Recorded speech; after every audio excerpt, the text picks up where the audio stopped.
Hi, good morning, and welcome to the ZP vlog and podcast. We just do this once a week just to kind of wrap up on news that's come out of ZP for this week. So if I dive straight into it, in fact, we did have a webinar this morning really regarding technical questions that come in during the week. So we do have these kind of, it's becoming bi-weekly webinars where we try to sort of say, people ask questions, we answer the questions, we sort of illustrate the answers with either data or animations and stuff like that. So we put a little bit of effort into that just to make sure, quite a lot of effort actually, just to make sure that the kind of points are clearly understood. So we did do a webinar this morning, and we're going to be doing another webinar, which I'll announce shortly. Something else that's been going on a lot of recent for a ZP as well is we do have a very nice hardware platform for producing an MVP, and an MVP for us here is sort of minimally viable prototype. I don't want people to think that ZP would therefore end at the prototype stage. Actually, we want to really get people to market, so it really goes on to do. It's also something that we can manufacture. So, ZP, the whole idea is that people can get to market on the kind of technologies that we develop. But we did put together a piece of hardware. Well, not put together. We have a piece of hardware for those particularly useful to those wanting to do what's IVD, in vitro diagnostics development. So this piece of hardware, we call it Sensi All.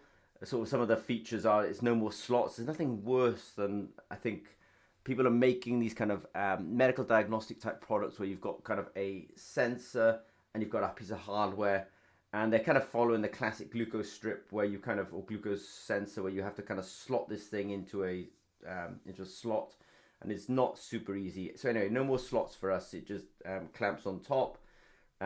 It allows us to kind of have these elegant cartridges that are sort of easily handled by the users. These devices can end up in all sorts of settings. They can end up, in hospitals and clinical settings, so they're actually quite cleanable.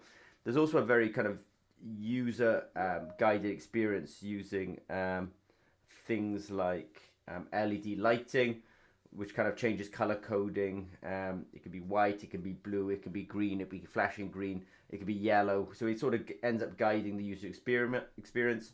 I just want to say that we also have an app that's both available on the Android store and on the Apple App Store. And that app will end up driving this platform called Sensi All. The nice thing about it as well is all cloud enabled. That's really important because if data is being gathered on the device, then the data ends up in the cloud, and it really kind of helps with development and also sort of quality management, making sure that everything's working okay. The nice thing about this model as well is ZP can also do what's called drop shipping. So essentially, we could just manufacture and drop it around the world to your clients in the end. It is priced competitively for the OEM market. So if people are able to buy 10,000 units, and within business terms, that's not that hard. It's €60 each, and it's compatible with microfluidic cartridges, so that really helps with that kind of user experience. So we have been talking about this sort of Sensi All platform this week as well. Something that's starting to kick in for this year as well is that we do have a wearables biosensor conference, workshop I should say, on the in March. It's a 2-day on the, I think it's the 4th and 5th of March. So we do have people starting to sign up for that as well. And I realize I need to talk about that a little bit more often because it's a little bit off people's radar at the moment.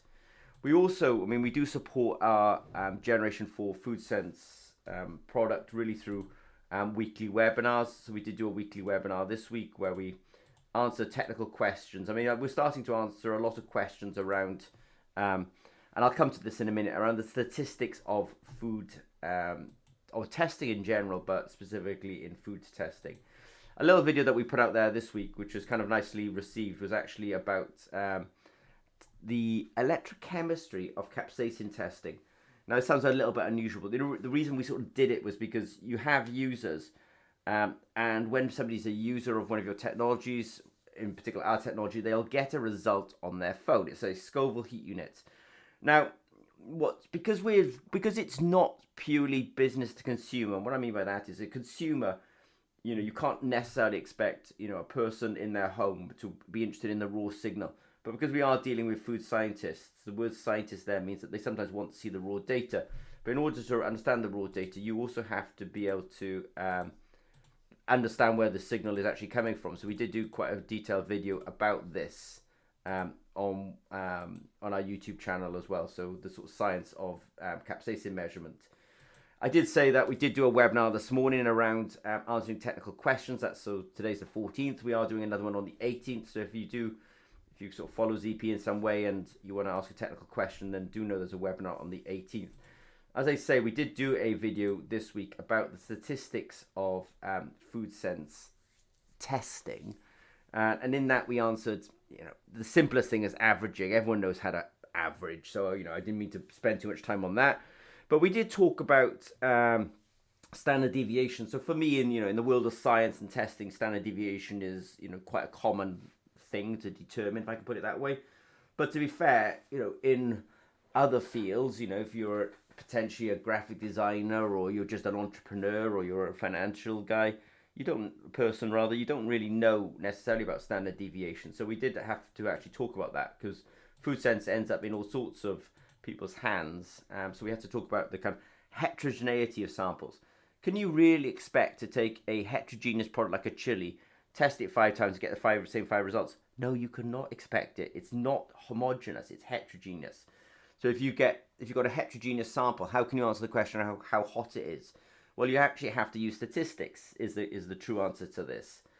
So we talked about averaging, standard deviation, relative standard deviation, which I quite like because it kind of normalizes the result. What I mean by that is you can sort of say to somebody, oh yeah, that's hotness is 76,000 Scoville heat units. And then you can say, and my uncertainty is 18%. Well, they got 18%. Okay, well, not too bad. They'd love to hear 5%, but it's inherent in the sample that they're not going to get because their sample is heterogeneous. So we covered that. We also discussed outlier rejection. What I mean by the outlier rejection is sometimes you can be testing something and you just get a rogue result. I mean, if I could use the analogy of a rogue wave, you're standing on the beach one day and all the waves are coming in. One day, a massive wave comes in and sort of sweeps you off. Well, it's ridiculous that it happens, but it does happen. So sometimes you can get a rogue result. But how can you tell that it's rogue? It is truly a rogue. And then you can use outlier rejection criteria. And we did discuss that in the video as well. And I think it was quite well received, so I was quite happy with that. Just something as well, a bit special thanks to the ZP engineers. They put together a really nice back-to-back video today, or in parallel, where they tested chili and ginger in parallel on the same instrument and really demonstrated the utility of food sense generation 4. That the fact is, one instrument actually could do chili and ginger, no problems. And, really delighted that the guys put that together. So they did this video of chili and ginger. So I'll wrap it up with that and just say that this week it has been quite things that are happening at ZP is, we kind of have this technology, Sense It All. Sense It All is you're an entrepreneur or you're a business and you want to develop new services and technologies. Sense It All platform is a really fast way of doing it. We're demonstrating that as a proof because actually what we're doing is